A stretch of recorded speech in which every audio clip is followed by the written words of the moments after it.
भारतवर्ष में जो हमारे महत्वपूर्ण ग्रंथ हैं उनमें उपनिषदों का स्थान बड़ा ही महत्वपूर्ण है। उपनिषदों में विशेषतः कठोपनिषद में यम का एक वाक्य जीवन को उद्बुद्ध करने के लिए, तरंगित करने के लिए, प्रेरणा देने के लिए इन शब्दों में हमें प्रेरित करता है। उत्तिष्ठत जाग्रत प्राप्य वरान निबोधता। उत्तिष्ठत उठो, जाग्रत जागो, प्राप्य वरान निबोधत। जो प्राप्त करने योग्य इस संसार में है उसे प्राप्त करो, उसे जानो, उसे समझो।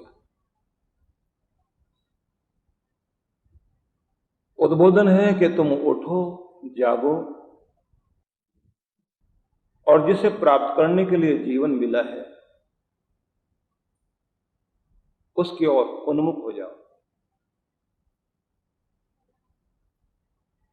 सीधा सा मतलब है कि हमें जागने के लिए प्रेरित किया गया। देखा जाए तो आदमी सब कोई अपनी सुविधानुसार जागता है, कार्य करता है। जहां आवश्यकता पड़ती है सोने की वहां सोता है। लेकिन एक विचित्र चीज हम सबके साथ है कि हमारी बहुत सारी क्षमताएं जीवन में सोई रहती हैं, हमारी बहुत सारी योग्यताएं सोई रहती हैं, हमारे बहुत सारे सद्गुण सोए रह जाते हैं। हमारे मस्तिष्क का बहुत सारा भाग बिना जागे सोया रह जाता है। एक जागरण तो वो है कि जब हम प्रभात में बिस्तर त्याग कर उठते हैं। एक जागरण वो होता है कि जब हम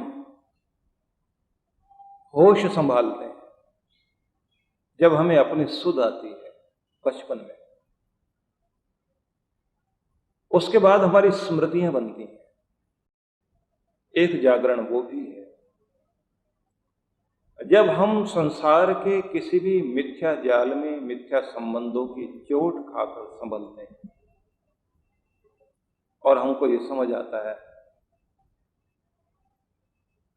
इन संबंधों में कुछ भी नहीं। जीवन में स्थान स्थान पर हम जागते हैं, होश में आते हैं। लेकिन वास्तविक जागना या जागृत होना इस रूप में होना चाहिए कि शरीर से हम जागृत हों, परमात्मा का दिया हुआ ये जो मंदिर है इसका अपमान न करें, इसे पूरी तरह से ठीक रखना हमारा कर्तव्य है। हमारा जागरण इस बात के लिए भी होना चाहिए कि शरीर के अंदर एक और शक्ति है जिसे प्राण में कोश कहा गया। 10 प्राणों के द्वारा शरीर संचालित होता है और प्राण शक्ति ही हमारी ऊर्जा है। हमारी ऊर्जा नष्ट ना हो, क्योंकि जमा पूंजी हमारे पास नपितुली है। तो हम जागृत हों इस बात के लिए भी कि नाहक अपनी ऊर्जा को जलाना नहीं। आप सोचिए, जैसे किसी के पास कुल मिलाकर थोड़े से पैसे हों और वो सावधान हो जाए कि मैंने इससे घर भी चलाना है, संसार का व्यवहार भी चलाना है, धर्म कर्म भी करना है, तो जैसे वो उतने से ही पैसे से सावधान होकर सब कार्य करता है, तो ऐसे ही नपा तुला जीवन प्राण ऊर्जा के रूप में हमको मिला है। आयु श्वासों में बटी है। सामान्यतः कहा जाता है कि व्यक्ति 1 मिनट में 16 श्वास ले तो ठीक है। इससे ज्यादा खर्च करने लगा है तो इसका मतलब फिजूल खर्ची शुरू हो गई। जब आप घबराएंगे तो फिजूल खर्ची शुरू हो गई। जब आप चिंता करेंगे तो आपकी जो पूंजी है श्वासों की, उसकी फिजूल खर्ची शुरू हो गई। जब आप किसी भी तरह से परेशान होते हैं, चाहे भय में, शोक में, चिंता में, या क्रोध करके अपनी शक्ति को जलाएं, तो ये आप अपने जमा पूंजी को नष्ट कर रहे हैं। जैसे कोई उठाकर अपनी सारी मेहनत की कमाई को गड्ढे में डाल दे।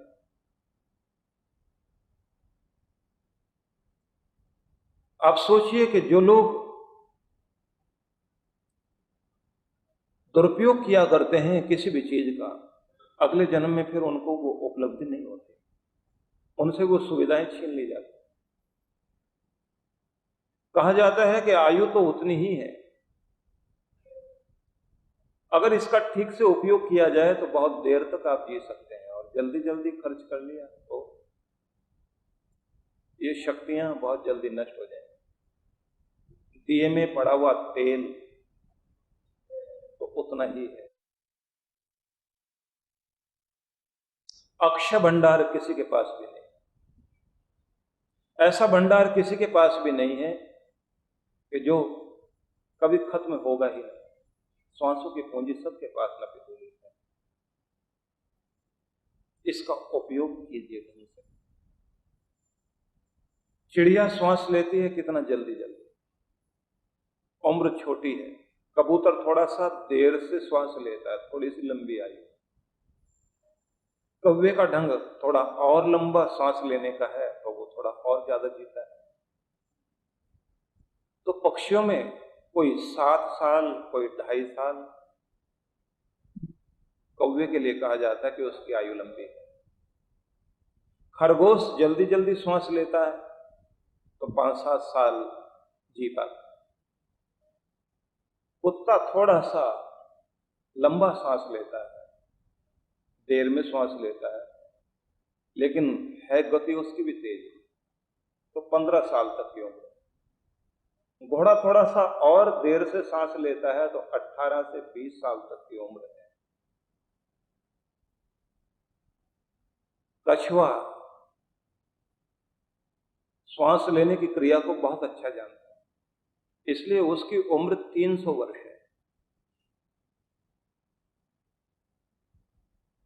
अब आप सोचिए कि हम अपने श्वास की पूंजी को किस तरह से खर्च करना चाहते हैं। कलह कलेश में प्राण शक्ति जल्दी खर्च होगी, क्रोध में जल्दी खर्च होगी, रोग में जल्दी खर्च होगी, भोग में जल्दी खर्च होगी,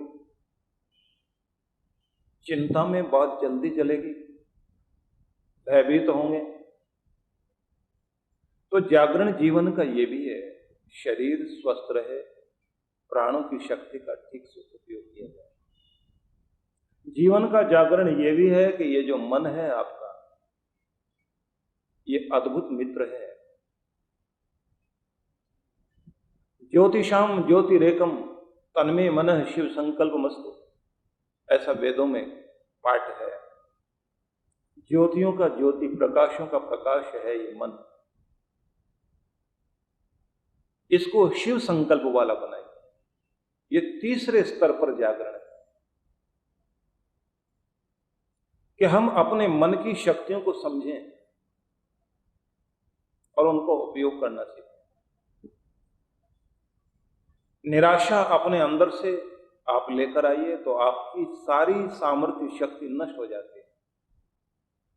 कभी निराश व्यक्ति को आप देखिए,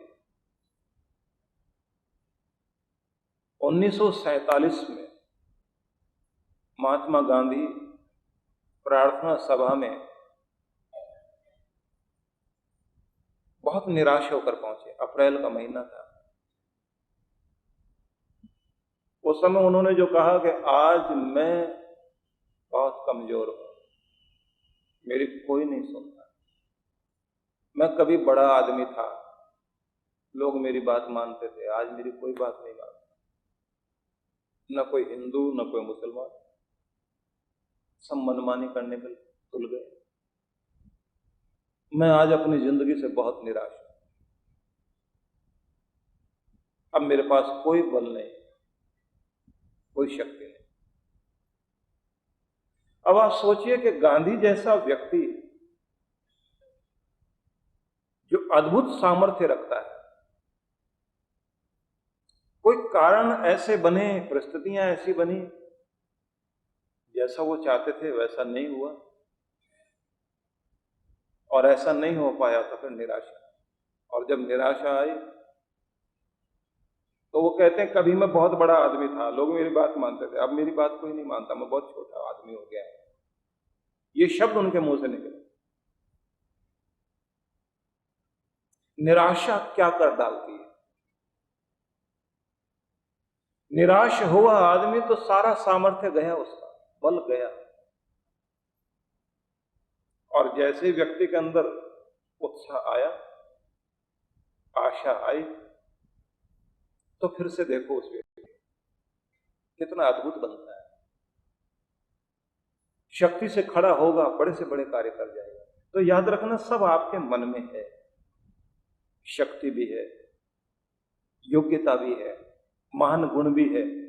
ऊंची से ऊंची चट्टानों को आप लांघ जाएंगे, दुर्गम घाटियों को पार कर जाएंगे, क्योंकि आपके पास मन में परमात्मा ने चमत्कारी शक्तियां दी हैं। अगर आप अपनी शक्तियों को जगाने में तत्पर हैं तो फिर तो यह ध्यान रखना, आपसे बढ़कर कोई भी नहीं। और अगर आप अपने को जगा नहीं पाए तो आपसे दीनहीन कोई भी नहीं। इसलिए कठोपनिषद में यम ने जो ये उद्बोधन दिया कि उठो जागो, इसलिए उद्बोधन दिया कि तुम अपने शरीर के प्रति जागृत हो जाओ, तुम अपने प्राणों के प्रति जागृत हो जाओ। याद रखना, दुनिया में सबसे ज्यादा कीमती चीज वक्त, जिसे लौटाया नहीं जा सकता, जिसे खरीदा नहीं जा सकता, जिसे फिर से पकड़ा नहीं जा सकता, जो किसी की सिफारिश पर फिर मिलने वाला नहीं। दुनिया में सबसे ज्यादा कीमती चीज हमारा वक्त, और हमारे जीवन के रूप में हमें एक अवसर ही तो मिला, एक वक्त ही तो मिला। वक्त की कद्र करने का मतलब है कि जिंदगी की कद्र करना। आप अगर समय का आदर कर रहे हैं तो ये समझिए अपने जीवन का आदर कर रहे हैं। और अगर आप जीवन का आदर कर रहे हैं तो फिर इसका मतलब है एक एक बूंद बूंद से जैसे घड़ा भरता है, ऐसे एक एक क्षण को मिलाकर के जीवन बनता है। इसका उपयोग करना चाहिए। इसका उपयोग अगर आप करना चाहते हैं तो फिर सजग होना पड़ेगा। मन को निराशा से ग्रस्त नहीं होने दो, मन में उत्साह लाओ, मन को उत्साहित करो। और मजे की बात यह है कि मन हमारा जैसे लोगों के बीच बैठेगा वैसा ही होने लगता है, जैसे लोगों की संगति करेगा। योगियों के साथ योगी भक्त बन जाए, भोगियों के साथ भोगी बन जाए, रोगियों के साथ रोगी बन जाए। जैसे जैसे लोग मिले, तपस्वी मिलेंगे तो तपस्या करने लग जाओगे। शांति वाले मिल जाएं तो आपके अंदर शांति आने लग जाए, और अशांति वाले मिल जाएं तो आपको भी कलह कलेश की बातें याद आए। बहुत प्रेम वाले लोग मिल जाएं तो आपके अंदर प्रेम ही प्रेम दिखाई देगा। कोई चित्रकार मिल जाए तो फिर आपको रंगों की दुनिया दिखाई देने लग जाती है। वही मन है आपका, रंगों की दुनिया को पसंद करेगा। और यदि आपको संगीत वाले लोग मिल गए तो आपको भले संगीत ना भी आता हो, जो गा रहे हैं आप भले ही उनके साथ कुछ बजा नहीं सकते, तो भी आप अपने टांग के ऊपर हाथ से ताल तो देंगे। आपने कभी कोई साज बजाया नहीं, लेकिन फिर भी आपकी उंगलियां साज की तरह चलती हैं। थोड़ा सहयोग करने लगते हैं आप। नृत्य वाले लोगों के बीच में खड़े होकर आपका मन भी थिरकने लगता है।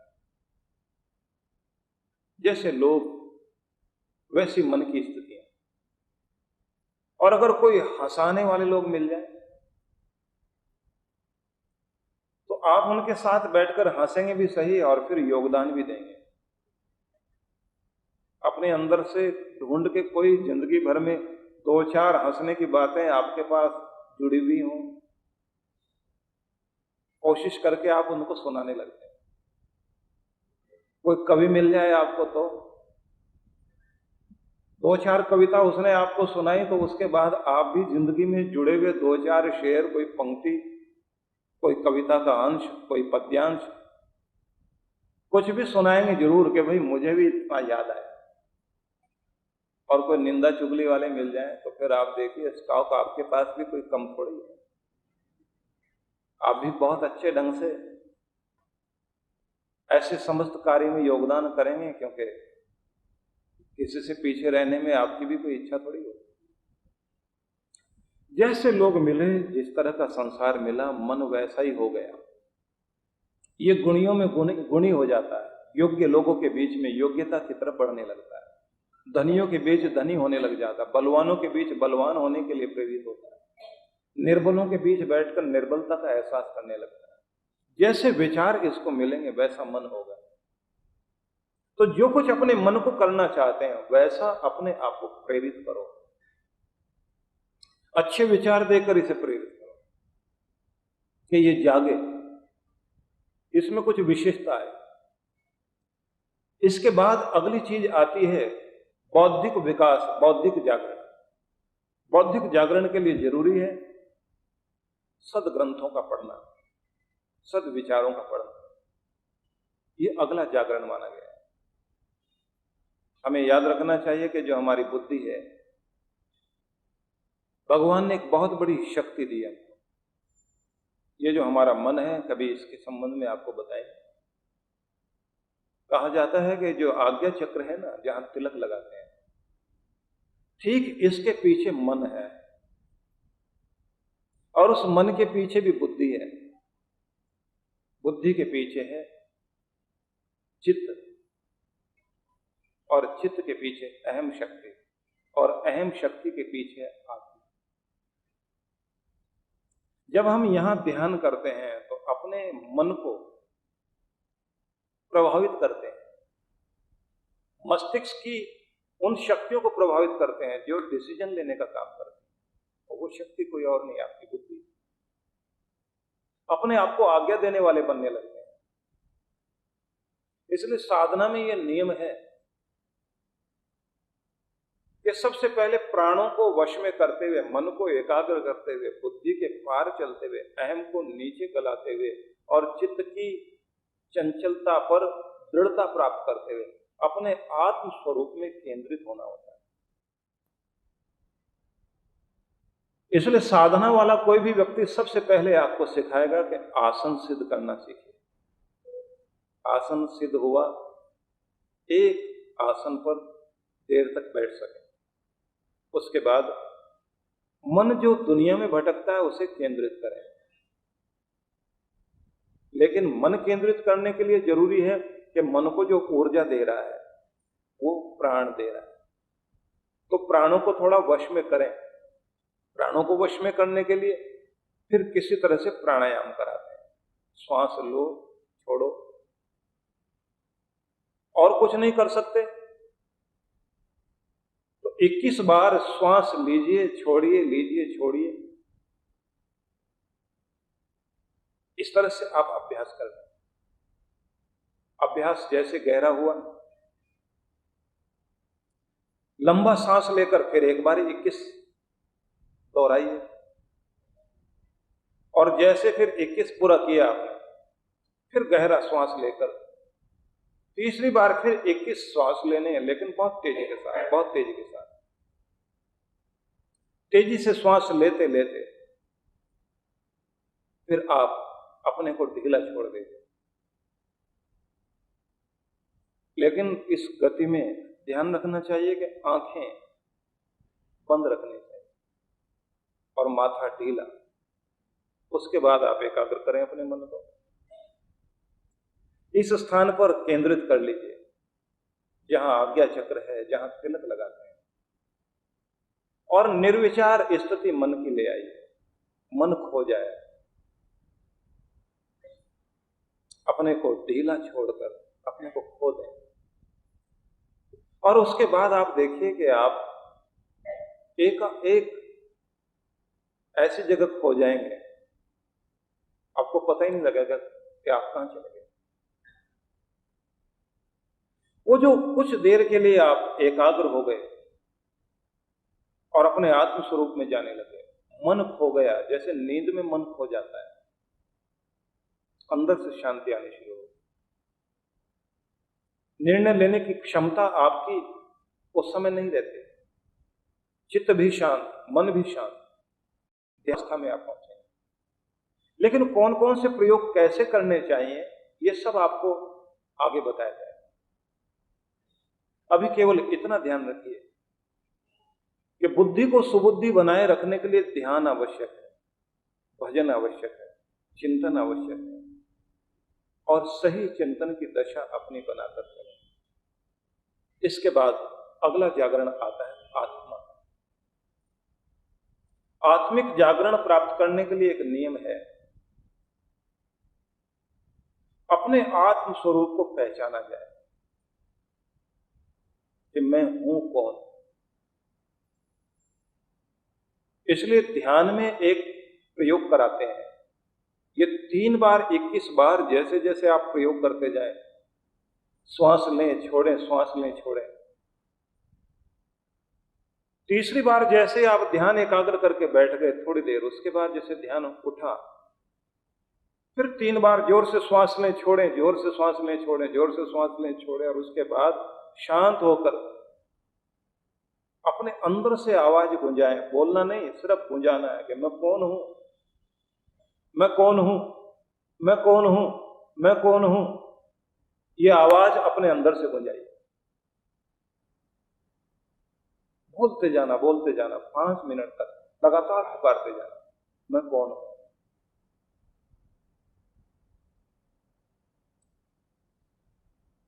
और फिर प्रश्न करना, यहां किस लिए आया हूं, इस दुनिया में किस लिए आया हूं, क्या करना था, क्या किया। प्रश्न गुंजाना, थोड़ी देर शांत होकर बैठना, और फिर अंदर से बोलना, मैं कौन हूं, मैं कौन हूं, मैं कौन हूं। और उत्तर अपने आप अनुभूति में आएगा, ये शरीर मैं नहीं हूं, ये नाम जो मेरा रखा गया ये भी मैं नहीं हूं, इतने नाम मेरे बदले। मैं एक आत्मा हूं, चेतन तत्व हूं। कहते हैं कि जैसे अग्नि की चिंगारियां उड़ती हैं, एक छोटी सी चिंगारी को आप देखें और उसका 1000वां हिस्सा करें, चमक, उस चमक को एहसास कीजिए, वो मन है, वो एक बिंदु है जो आपके अंतर में अंकित है। उसका भी 1000वां हिस्सा कीजिए तो फिर पीछे एक और बिंदु है जिसका नाम बुद्धि है, उसका भी 1,00,000वां हिस्सा, सूक्ष्म हिस्सा आप कर सकें, अपनी कल्पना में कीजिए, तो वो एक और कण, प्रकाश का कण, वो आत्मा है। श्वेताश्वेतर उपनिषद ने जिसको कहा कि बाल की मोटाई को 100 हिस्से करके चीर दें, फिर जो एक कण बचे उसके भी फिर 100 हिस्से कर दें, एक बाल की मोटाई का 10,000वां हिस्सा जो होता हो, इतना छोटा सा तत्व आत्मा है, और इतना शक्तिशाली, पूरे शरीर को संचालित करता है। पूरे शरीर को नहीं, एक आत्मा ही तो है प्रधानमंत्री बनकर, राष्ट्रपति बनकर पूरे देश को संचालित करता है। एक व्यक्ति सेनापति है, 5-10 लाख फौज को अपने एक इशारे पर संचालित कर रहा है। उस राष्ट्रपति के अंदर बैठा हुआ तत्व, चेतना, वो जो उसकी होश है, वो आत्मा इतनी सूक्ष्म,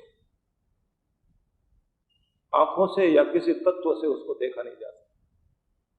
वो सबसे पीछे बैठा हुआ मस्तिष्क,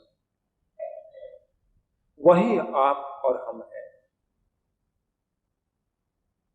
और जो परम तत्व है, जो पूरे संसार में व्याप्त है, उस तत्व से जुड़ने के लिए इस संसार से होकर, इस संसार के बीच से होकर उस तक पहुंचने के लिए हम आए हैं, क्योंकि वहां पहुंच करके ही हमको परम आनंद मिल सकता है।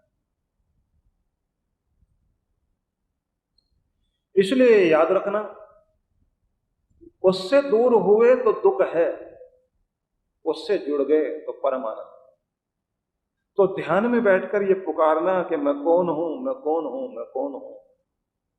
एक चिन्मय हूं, मृण्मय में, मिट्टी का संसार है।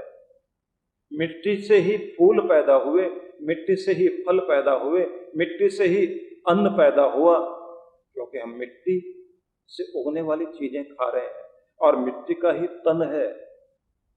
मिट्टी मिट्टी को खा रही है, मिट्टी से ही वस्त्र निकले हैं, तो मिट्टी मिट्टी को पहन रही है, मिट्टी से ही मकान बने हैं।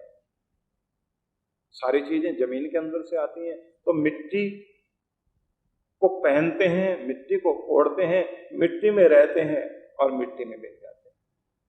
ये शरीर हम नहीं है। लेकिन जो मिट्टी से खेल रचाता है, वो जो खेल खेल रहा है, वो परम तत्व है, परमात्मा। हम उसके खिलौने जरूर हैं, लेकिन ध्यान रखना चाहिए, हम भी चेतन तत्व हैं। अगर हम उस परम चेतन से अपने को जोड़ लेते हैं तो आनंदित हो जाते हैं, और अगर संसार से अपने को जोड़ लेते हैं तो फिर दुखी हो जाते हैं। तो अंदर से आवाज गुंजानी है कि मैं कौन हूं, आत्म तत्व, चेतन तत्व। आया किस लिए हूं, परम चेतन तत्व से मिलने के लिए। कर क्या रहा हूं, माया से मेल कर रहा हूं। और जो मायापति है, जो परमात्मा है, उससे मैं पीट करके खड़ा हो गया, इसलिए मैं दुखी हूं। इसलिए कहा जाता है कि संसार में कहीं भी जाओ, कुछ भी करो, दुख पीछा नहीं छोड़ेगा। जन्म दुखम, जरा दुखम, व्याधि दुखम, पुनः पुनः। जन्म दुख है, जन्म लेना ही दुख का कारण बना। जन्म मिला ही इसलिए कि यहां आओ और दुख भोगो। थोड़ा दुख है तो फिर सुख भी है, सुख है तो फिर दुख है, थोड़ा मान है तो अपमान भी है। जिसका मान है उसी का तो अपमान होगा, और जिसका मान ही नहीं है तो फिर उसको अपमान से क्या मतलब। जो उन्नति किया है, ऊंचा चढ़ा है, वही तो गिरने की स्थिति में आ सकता है। तो उन्नति भी होगी, अवनति भी होगी, मान भी मिलेगा, अपमान भी मिलेगा, सुख भी होगा, दुख भी होगा, हानि भी होगी, लाभ भी मिलेगा। जीवन में एक क्रम चलेगा। यह क्रम कभी पीछे छोड़ेगा नहीं, क्योंकि जन्म मिला है तो ये अनुभूतियां होंगी। जन्म दुखम, जरा दुखम, जन्म भी दुख है, बुढ़ापा भी दुख है। जन्म लिया है तो दुख, बुढ़ापा आएगा तो वो तो दुख है, बीमारियां आएंगी, संसार साथ छोड़ेगा, धन काम नहीं देगा, धन होता ही नहीं साथ में, दुनिया पीछे छोड़ देती है, साथ छोड़ देती है, शरीर की शक्तियां साथ छोड़ देती है, जीभ चंचलता में रहती है, मन चंचलता में रहता है। मन चंचलता की बातें करेगा, जीभ स्वाद की बातें करेंगे, खा तो लेंगे, पचा नहीं पाएंगे, तो समस्या बुढ़ापे में बहुत ज्यादा है। जवानी में तो पता भी नहीं लगता था कि रात कैसे बीत गई, बुढ़ापे में रात काटनी बड़ी मुश्किल है। घड़ी देखता रहेगा सारी रात, रात बीती नहीं। बुढ़ापे में आदमी इतना अकेला, किसी से बात करने की इच्छा होती है, और अगर बात शुरू हो भी गई तो फिर रुकेगा नहीं आदमी, बोलता ही जाएगा, बोलता जाएगा, एक ही चीज को रिपीट करता रहेगा। जन्म लेना दुख है, बुढ़ापा दुख है, जन्म दुखम, जरा दुखम, व्याधि दुखम पुनः पुनः, और बार बार रोग होना वो तो दुख है ही, शरीर में रोग आएंगे,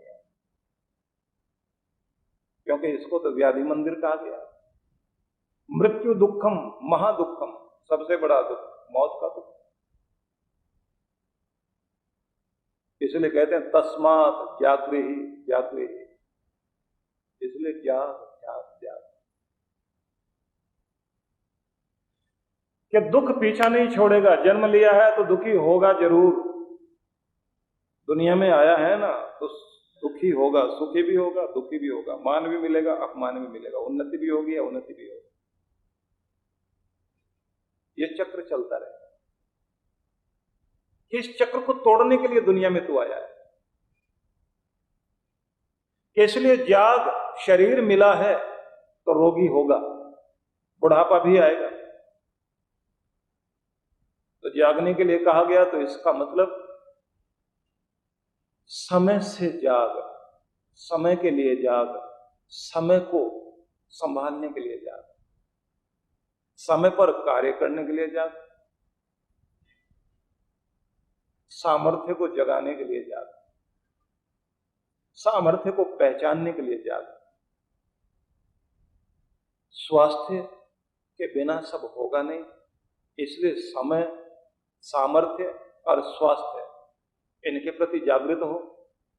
साधनों के बिना जीवन की यात्रा चलेगी नहीं, इसलिए साधन भी चाहिए, साधनों के लिए भी जाग। जो तेरे पास साधन है स्वयं को सुरक्षित रखना, साधनों को सुरक्षित रखना, इसलिए सुरक्षा के लिए जाग। और ये सब तब ठीक हो सकते हैं जब आपका संकल्प ठीक हो, इसलिए संकल्प के लिए जाग। और ये सब किसके लिए है? इस स्वामी से मिलने के लिए, सच्चिदानंद से मिलने के लिए, परमात्मा से मिलने के लिए। तो इसलिए सच्चिदानंद स्वरूप परमेश्वर के लिए जाग।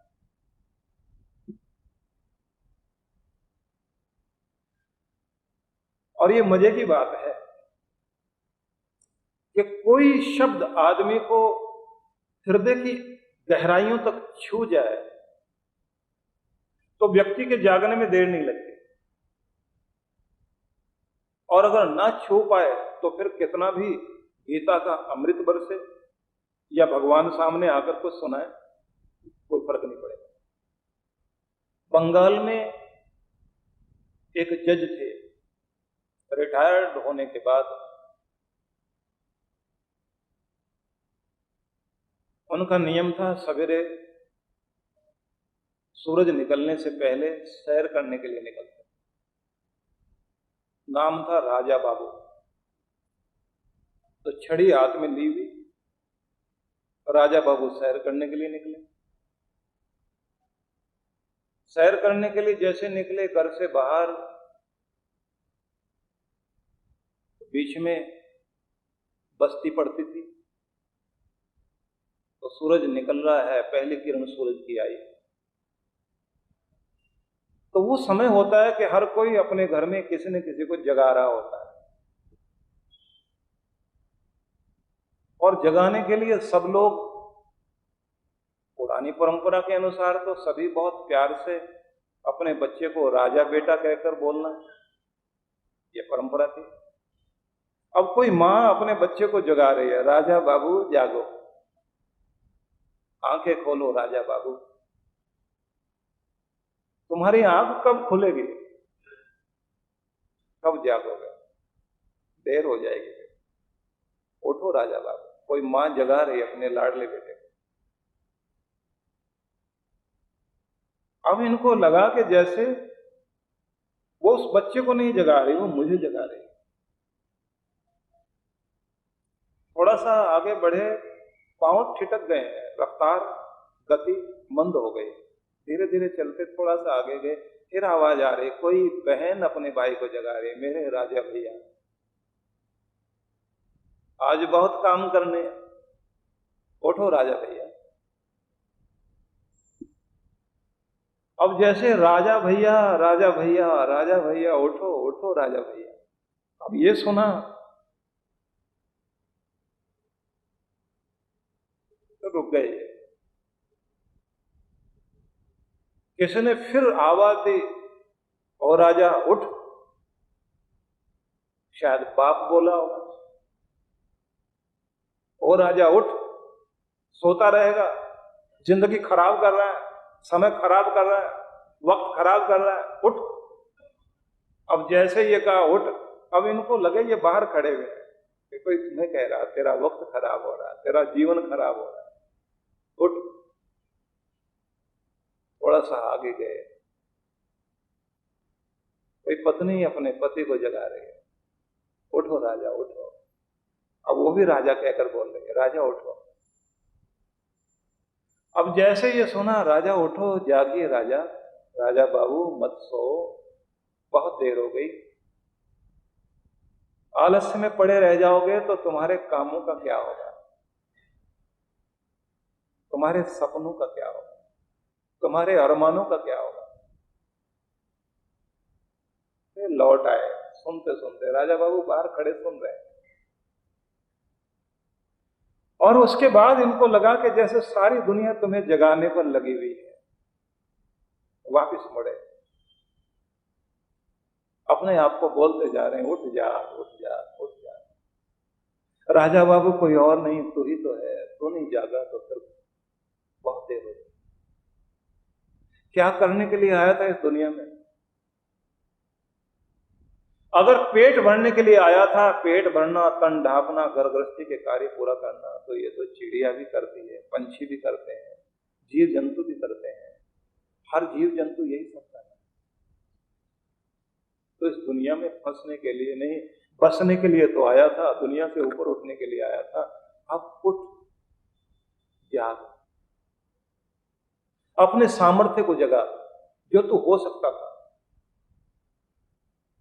तो अंदर से आवाज आई कि तू है तो एक सिंह शावक, शेर का बच्चा, पर बकरियों के झुंड में पला है। बकरियों जैसी आवाज निकालने लग गया, कभी रोता है, कभी मिमियाता है, कायरता की बात करता है। आज तुझे जगाया गया है तो अपनी हुंकार भर, दहाड़ भर और पूरे जंगल को गुंजा दे। जैसे शेर का बच्चा जाग गया और उसने दहाड़ भरी तो सब डरकर भाग गए। कोई रोक जमाने वाला ना रहा, कोई बांधने वाला ना रहा, कोई घेरने वाला ना रहा। आज तू भी जाग, तो परम चेतन तत्व से मिलने के लिए आया। तू भी चेतन तत्व है, तू भी आत्म तत्व है, अपने आप को जगा। इस माया में पड़े मत रह जाना, सामर्थ्य को जगा, तू बहुत कुछ कर सकता है, अपने आत्म स्वरूप को जगा। दुनिया तुझे रुलाएगी, संसार तुझे रुलाएगा, संसार तुझे भड़काएगा, संसार तुझे बहकाएगा, संसार तुझे मोह में बांधेगा, संसार तेरे अंदर अहंकार पैदा करेगा, संसार तेरे अंदर निराशा पैदा करेगा। तो इस सब के लिए नहीं आया। याद। और कहते हैं कि इतना होने के बाद जैसे ही वो घर गए तो उसके बाद ये देखा कि मिट्टी का मकान, मिट्टी का तन, मिट्टी का संग्रह, कागज के नोट हैं तो वो भी तो मिट्टी से पैदा होता है। कि ये मैं मिट्टी का व्यापार करने के लिए नहीं आया। जिसने संसार को रचा और एक ही चीज से सारी चीजें बना दी,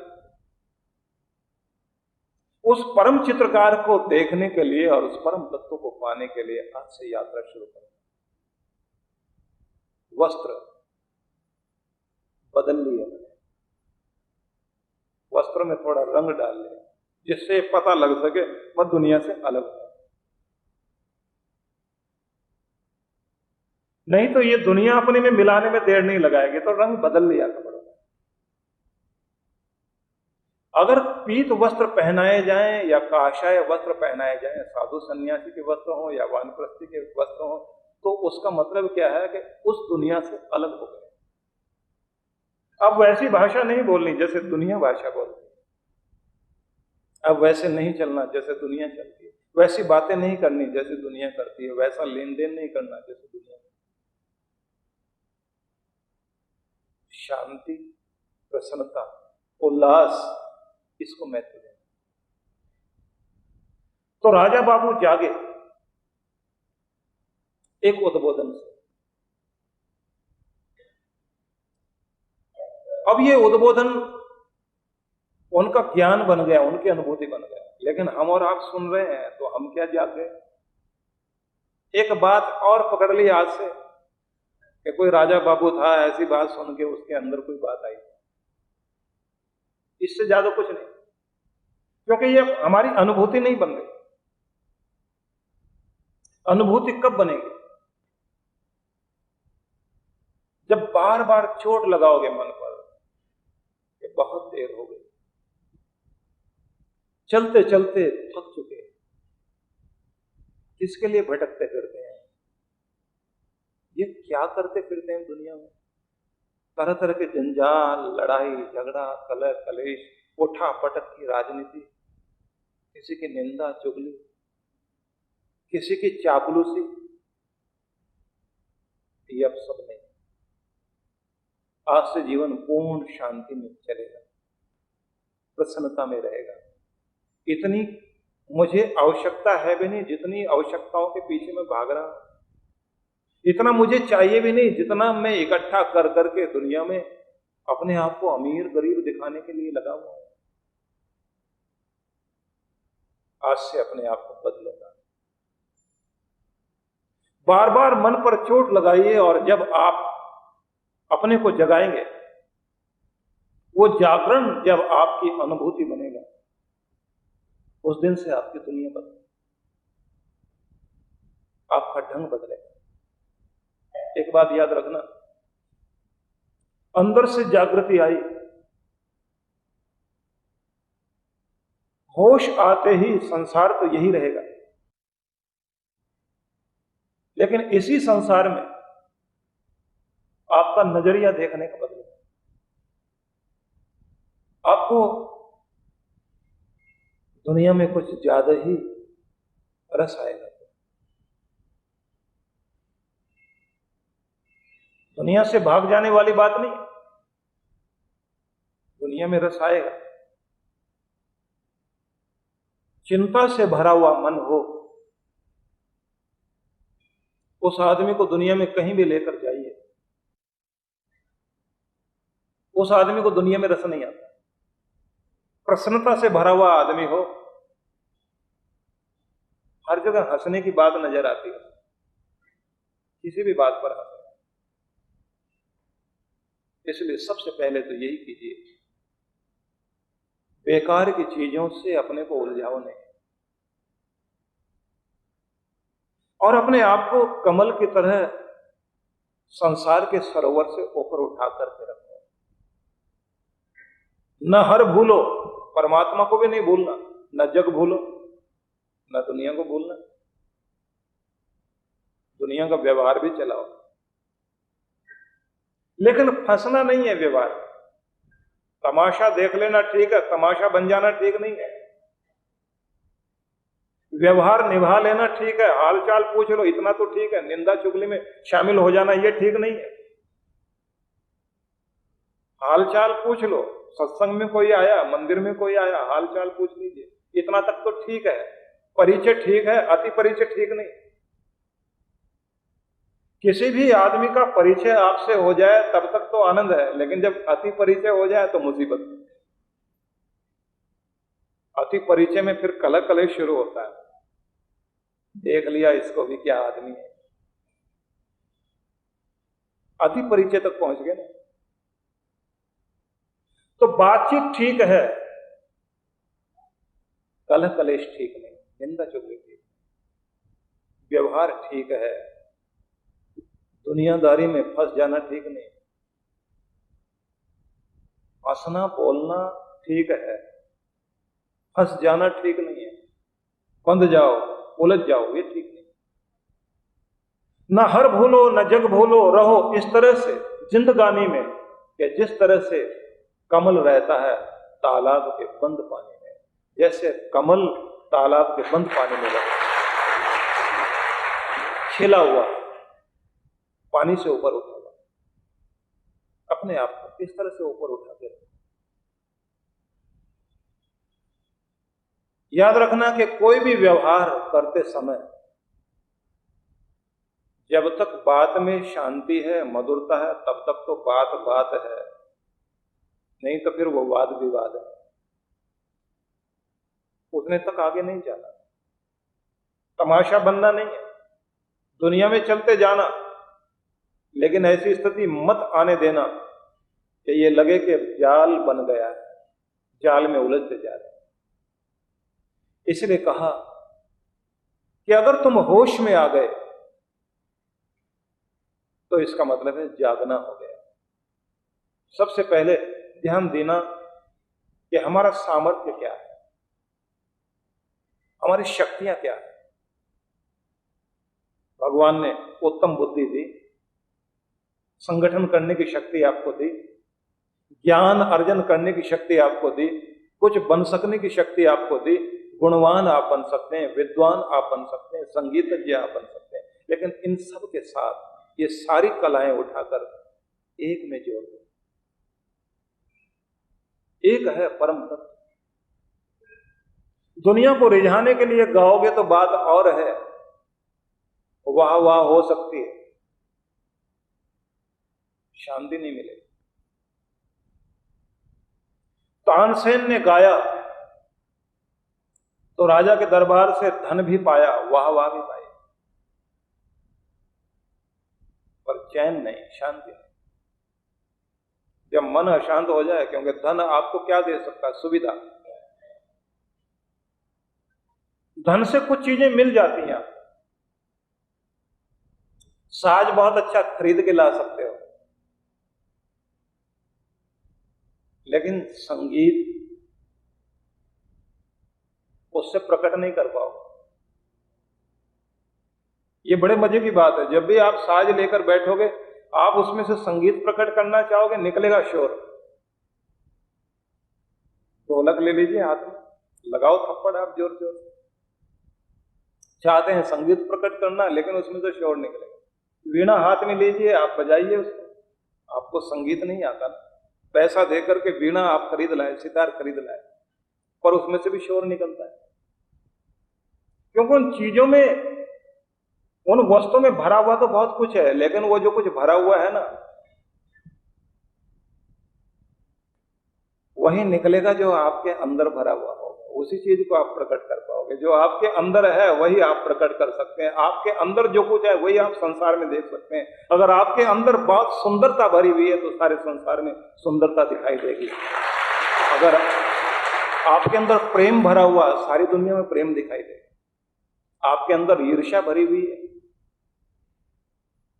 हर जगह ईर्ष्या करने के लिए निकल पड़ोगे, फिर आपसे भी ईर्ष्या करने वाले मिल जाए। क्रोध भरा हुआ है, हर जगह क्रोध से देखना शुरू कर दो। इसलिए याद रखना कि अपने सामर्थ्य को जागृत करके ही हम संसार में सुखी हो सकते हैं। तो होश में आना अपने सामर्थ्य, जिस चीज के लिए हमको जन्म दिया गया, अगर हम अपने को जगा नहीं पाएंगे तो निश्चित बात है कि हमारी सारी चीजें दुनिया में खोई रह जाए, सोई रह जाए। बहुत कुछ हम कर सकते थे, नहीं कर पाए। इसलिए वेदों में एक शब्द कहा गया, यो जागार तम ऋचः काम्यम, यो जागार तम सामान्यम, यो जागार तम अयम सोम आह, तवेवास्ति सख्ये नियो कहा। जो जागता है, अरे चाहे उसको चाहे, मतलब वेद का ज्ञान उसका कल्याण करेगा।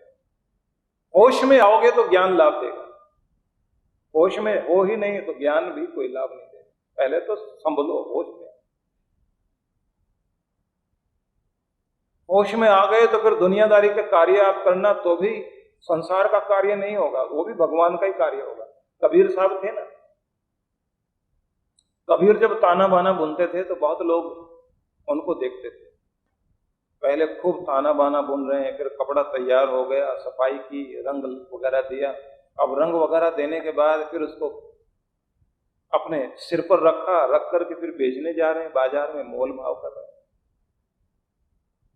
तो किसी ने देख करके कहा, संत जी इतने बड़े ज्ञानी व्यक्ति हो गए हो, इतनी ऊंचाई पर पहुंच गए हो, अब किस चक्कर में पड़ गए हो? ताना बाना बुनते हो, रंगते हो, फिर मोल भाव करते हो। कबीर ने कहा, तुम्हें दिखाई देता है कि कपड़ा बुना जा रहा है, लेकिन कपड़ा नहीं बुना जा रहा, इस कपड़े में राम बुना जा रहा है। क्योंकि एक एक धागे के साथ मैं राम की आवाज गुंजाता हूं और राम को बुन रहा हूं। और जब रंगता हूं तो राम के रंग को इसमें रंगता हूं, और जब बेचता हूं ना तो राम का ही लेन देन कर रहा हूं। और जिसको देता हूं उसे भी कहता हूं राम राम के लिए है, और राम अंदर आए, आराम किसी से मिले। कि तुम्हें लगता होगा कि कपड़ा बुना जा रहा है, मुझे लगता है कि मैं तो मंदिर की तैयारी कर रहा हूं। तुम्हें लगता है मैं व्यापार कर रहा हूं, और मुझे लगता है कि मैं तो उसका नाम का लेन देन कर रहा हूं। तुम्हें लगता है कि मैं जब हाथ चलाता हूं ताना बाना बुनते बुनते तो कोई कर्म कर रहा हूं, लेकिन मुझे लगता है मैं पूजा कर रहा हूं। तुम्हारे देखने की दृष्टि दूसरी है, मेरी देखने की दृष्टि और है। तो अगर आपके अंतर में परमात्मा का वास हो गया और आपके अंदर होश आ गई, जागृति आ गई, जिधर भी चलेंगे दुनियादारी के काम करेंगे, लेकिन लगेगा कि दुनियादारी नहीं हो रही, परमात्मा की ही पूजा हो रही। इसलिए एक बात याद रखना, पूजा कर्म नहीं बनना चाहिए। शब्द ध्यान देना, पूजा कर्म नहीं बनना चाहिए। कर्म ही पूजा बन जाए, कर्म ही आराधना बन जाए, कर्म ही भक्ति बन जाए, कर्म प्रार्थना बने। कार्य करते करते उसी का ध्यान करके कार्य किए जाए। फिर तो यह भी होगा कि अगर आप अपने छोटे से बच्चे को नहला रहे हो तो लगेगा कि जैसे बाल गोपाल को, अपने कृष्ण को आप जल चढ़ा रहे हो, तैयार कर रहे हो। और जब उसका श्रृंगार करोगे छोटे से बच्चे का, भले ही वो आपका पुत्र है या आपका पौत्र है,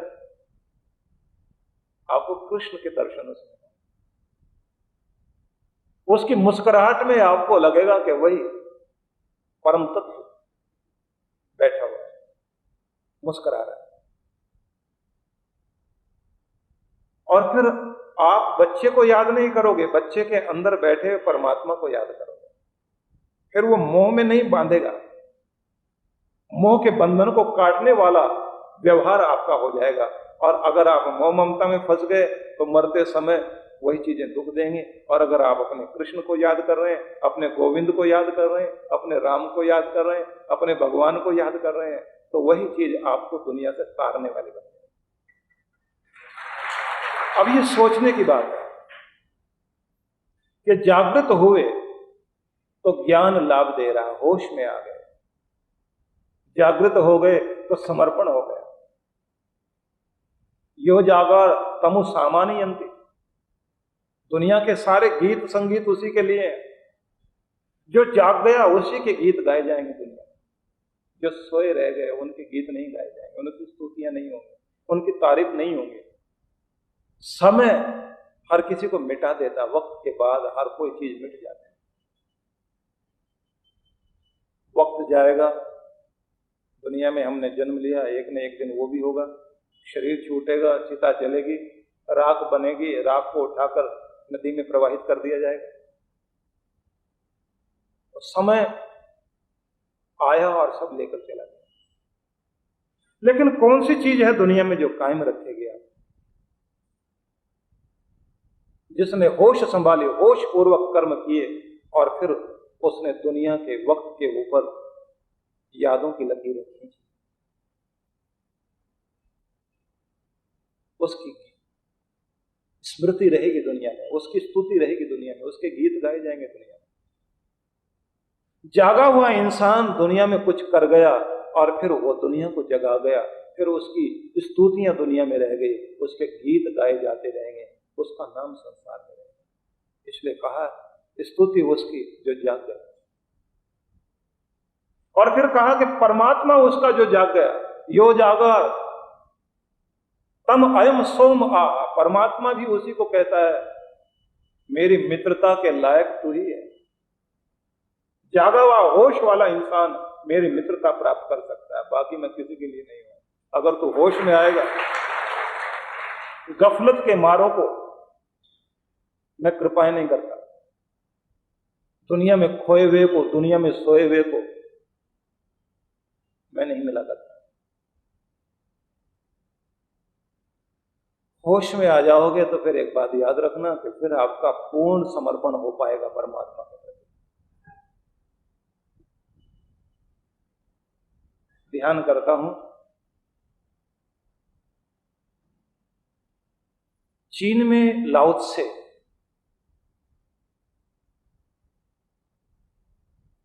एक बहुत बड़ा चिंतक, बहुत बड़ा विचारक,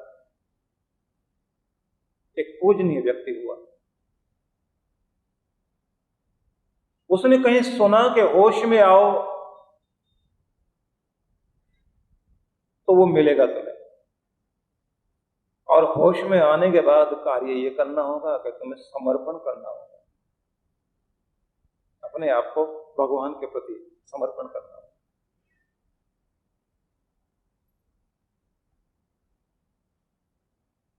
तो समर्पण की जितनी कोशिश करता था, समर्पण होता ही नहीं था। दुनिया में बहुत सारी चीजें कोशिश करने से मिलती हैं और बहुत सारी चीजें ऐसी जिनके लिए कोशिश नहीं करनी होती। नींद है ना, नींद लाने के लिए कोशिश करो, ताकत लगाओ, जोर लगाओ, आती नहीं, कैसे नहीं आती नींद? जरूर आएगी, ताकत लगाओ तो नींद नहीं आएगी। ध्यान एकाग्र करने के लिए आप ताकत लगाइए, खूब जोर लगाइए, ध्यान नहीं टिकेगा।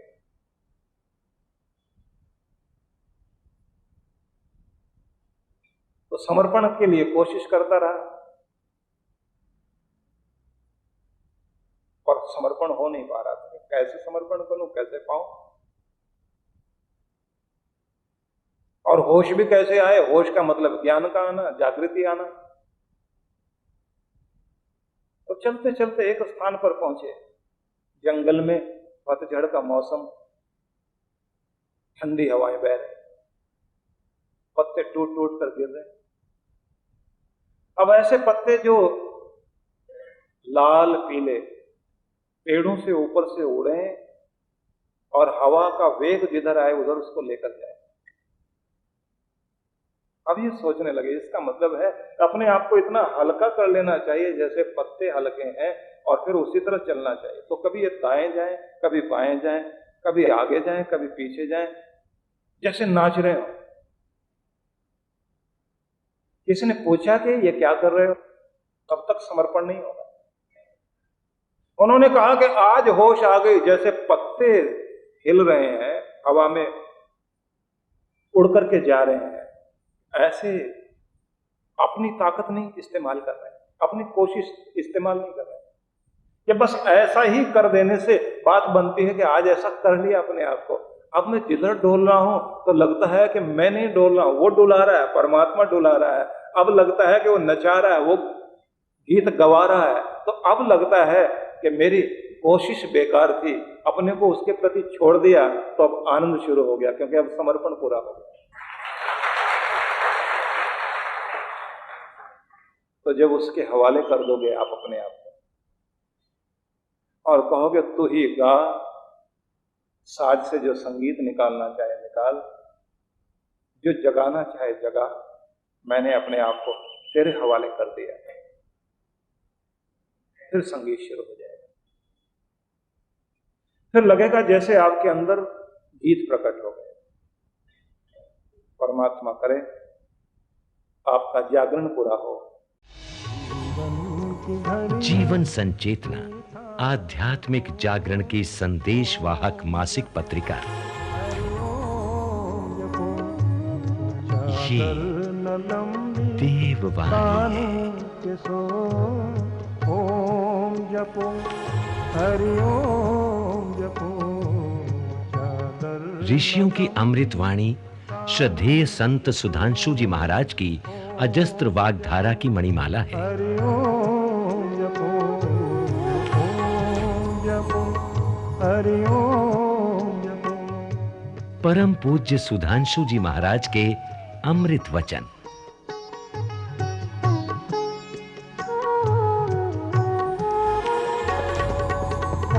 जीवन संचेतना मासिक पत्रिका। जीवन है जीवन आधार है।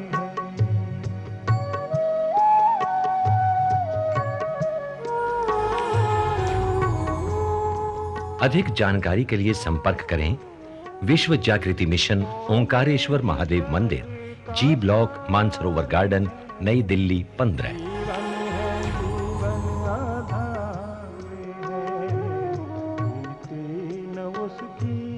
मन से तजो ओम जपो।